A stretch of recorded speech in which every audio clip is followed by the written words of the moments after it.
আসসালামু আলাইকুম এভরিওয়ান। আজকে তোমাদের সাথে আমি ওয়াটার কালার দিয়ে একটি গর্জিয়াস সানসেট পেন্টিং শেয়ার করব। প্রথমে আমি ইয়েলো কালার অ্যাপ্লাই করেছি, একটি ওয়াটার কালার ব্রাশ অ্যাপ্লাই করেছি, ইউজ করেছি এই ওয়াটার কালার ব্লেন্ড করার জন্য। তারপর আমি অরেঞ্জ কালার অ্যাপ্লাই করেছি। কালারটি খুব সুন্দর করে ব্লেন্ড করে নিতে হবে। কিছুটা ইয়েলো কালারের উপরও অরেঞ্জ কালার অ্যাপ্লাই করেছি। এরপর আমি রেড কালার ইউজ করব। তার আগে আমি সুন্দর করে ইয়েলো এবং অরেঞ্জ কালারটি মিক্স অ্যাপ্লাই করে নিয়েছি। এরপরও আমি রেড কালার অ্যাপ্লাই করেছি। সুন্দর করে ব্লেন্ডিংটি করে নিতে হবে, কারণ কালারের আসল সৌন্দর্য নির্ভর করে কালার ব্লেন্ডিংয়ের উপর। এরপর আমি পানির কালারটিও করে নেব। তার আগে আমার এই কালারটি সুন্দর করে ব্লেন্ড করে নিচ্ছি। এবং তোমরা যারা আমার ইউটিউব চ্যানেল এখনও সাবস্ক্রাইব করোনি, সাবস্ক্রাইব করতে ভুলো না। এবং টিউটোরিয়ালটি দেওয়া কেমন হচ্ছে জানিও। কোথাও বুঝতে অসুবিধা হলে সেটাও কমেন্টে জানিও। এখন আমি কালারটা খুব সুন্দর করে ব্লেন্ড করার পর আমি পানির কালারটা অ্যাপ্লাই করেছি। পানির কালারের জন্য আমি রেড কালার এবং সামান্য একটু বার্ন টাম্বার কালার মিক্সড করে অ্যাপ্লাই করেছি।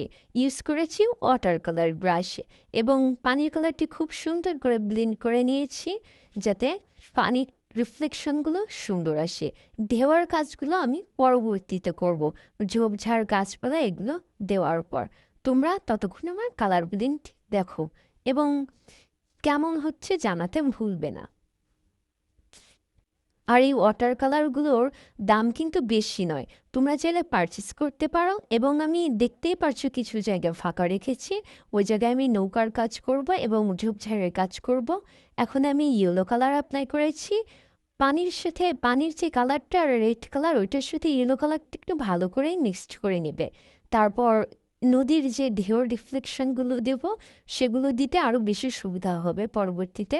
এখন আমি দূরের ঝোপঝাড়গুলো দিয়ে নিচ্ছি। কালো কালার অ্যাপ্লাই করেছি এবং ইউজ করেছি একটি ওয়াটার কালার ব্রাশ। তোমরা এখানে চিকন ব্রাশ, যে কোনো আইলাইনার ব্রাশ ইউজ করতে পারো।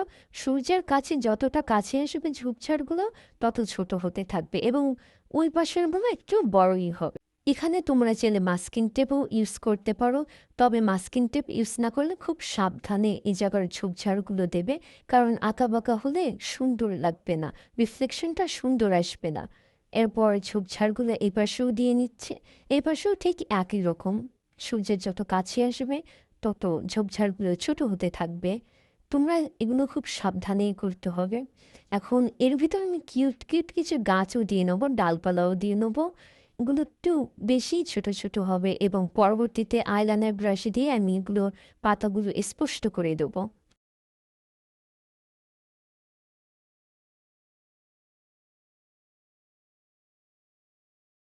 এখন আমি এখানে 0 0 সাইজের একটি ব্রাশ ইউজ করেছি। এগুলো হচ্ছে কিপ স্মাইলিংয়ের ব্রাশ। ব্রাশগুলো অনেক বেশি ভালো।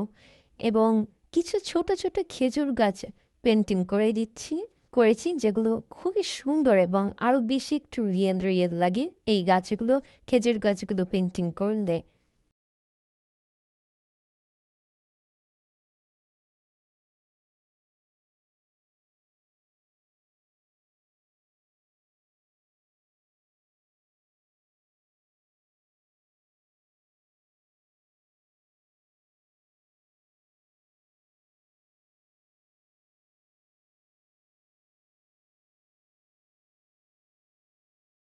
এখন আমি নৌকার কাজটি করে নিচ্ছি। নৌকার কাজের জন্য আমি একটি ওয়াটার কালার ব্রাশ ইউজ করেছি এবং ব্ল্যাক কালার ইউজ করেছি। এগুলো সবই কিন্তু ওয়াটার কালার। আসলে ব্লেন্ড করতে পারলে আর ওয়াটার কালার সুন্দর করে ইউজ করতে পারলে সব কালারই সুন্দর লাগে, পেন্টিংগুলোরও বেশি সুন্দর হয়। আর যত পেন্টিং করতে থাকবে, তত তোমার হাত আরও বেশি চালু হবে, তুমি আরও দক্ষ হয়ে যাবে, নিজের ভুলগুলো সুন্দর করে ধরতে পারবে। এখন আমি ঢেউগুলো দিয়ে নেবো। এগুলোই হচ্ছে মেইন পার্ট এই পেন্টিংয়ের এবং স্যাটিসফাইংও খুব। আসলে এই ঢেউগুলো দেওয়া ভীষণই হার্ড, যদি তুমি আলোচনার ব্যাপারটা সুন্দর করে বুঝতে পারো এবং ঢেউগুলোর একটা নির্দিষ্ট দিক থাকা লাগবে, ওটা বুঝতে পারলেই তোমার পেন্টিংটারও বেশি সুন্দর এবং রিয়েলিস্টিক হবে।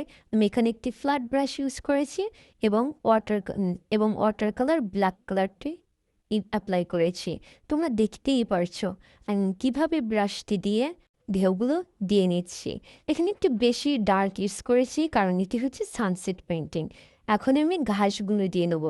ঘাসগুলোর জন্য আমি ব্ল্যাক কালার অ্যাপ্লাই করবো, কারণ এটি সানসেট পেন্টিং, আর সানসেট পেন্টিংয়ের গাছপালা ঘাসগুলো ব্ল্যাক কালারেরই হয়। এখন ঘাস এঁকে নিচ্ছি। প্রথমে আমি একটা রং ব্রাশ ইউজ করেছিলাম, এখন আমি চিকন ব্রাশ মানে আইলাইনার ব্রাশগুলো দিয়ে ঘাসগুলো দিয়ে নিচ্ছি। ঘাসগুলো এলোমেলো করে দিয়ে নেবো এবং একটু চিকন বেশি চিকন না হলেও সমস্যা হবে না। তোমরা যেমনটা পারো ওরকম করে দেওয়ার চেষ্টা করবে, আস্তে আস্তে আরও বেশি সুন্দর করে পারবে। এখন আমি দূরের গাছপালাগুলো এঁকে নিচ্ছি। দূরের গাছপালাগুলোর জন্য আমি একই ব্রাশ ইউজ করেছি এবং ব্ল্যাক কালার তোমরা দেখতেই পারছো। এরপর এই পাতাগুলো কাছেরগুলো বেশি একটা স্পষ্ট হবে না, অস্পষ্ট হবে। যত কাছে আসবে তত ছোট ছোট করে স্পষ্ট হবে। এখন আমি হোয়াইট কালার দিয়ে সূর্যটি পেন্টিং করে নেবো। সূর্যটি খুব ছোট করে পেন্টিং করতে হবে। আর আমার পেন্টিংটি কেমন হয়েছে জানাতে ভুলো না।